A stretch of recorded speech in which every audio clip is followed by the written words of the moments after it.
Horoscope du 19 février au 20 mars 2026. Cette période de l'an 2026 demande une attention particulière. Elle débute avec une éclipse de lune au premier jour de l'année du cheval de feu dans le calendrier asiatique.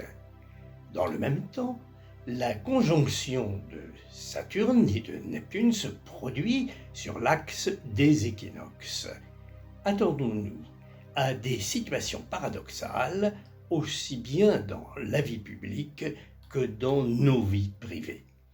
Poissons, le Soleil, Mercure et la tête du dragon occupent votre signe. La planète Mars les y rejoint le 2 mars, justement. Envie de vous réorganiser sur le plan pratique? Pensez au long terme, examinez de près les avantages et les inconvénients. Bélier, changement, nouvelle donne à gérer dans votre vie professionnelle ou privée. Vénus entre le 6 mars dans votre signe. Une aide, un soutien inattendu pourra vous être proposé. Mesurez-en l'opportunité. Taureau, un hobby, une activité vous tente?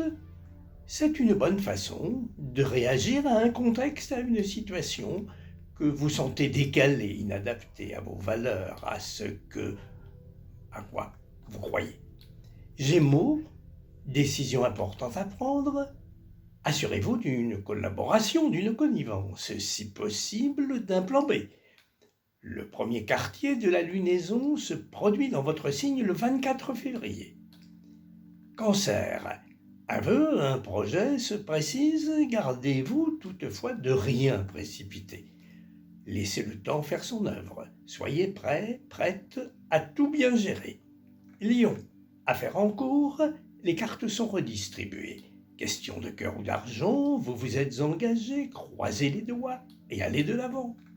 Vierge, vous semble-t-il que certains souvenirs du passé vous obsèdent et ça vous empêche d'avancer? La pleine lune du 3 mars se mettra en éclipse dans votre signe.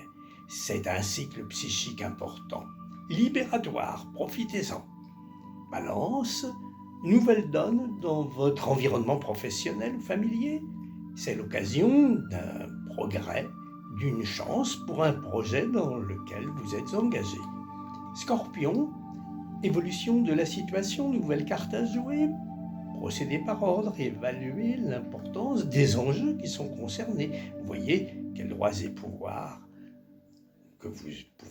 dont vous pouvez disposer. Sagittaire, dans une affaire de cœur ou d'argent, promesse d'arrangement, l'horizon s'éclaircit, de nouvelles propositions vous sont faites, réfléchissez-y. Le dernier quartier de la lunaison se produit dans votre signe le 11 mars. Capricorne, tergiversation, hésitation pour une décision, procédez par paliers. Tenez compte de l'évolution attendue de la situation. Verseau, la nouvelle lune se produit le 19 mars dans le signe du Verseau. C'est plutôt bon signe pour un renouveau, non? Bonne route sous les étoiles.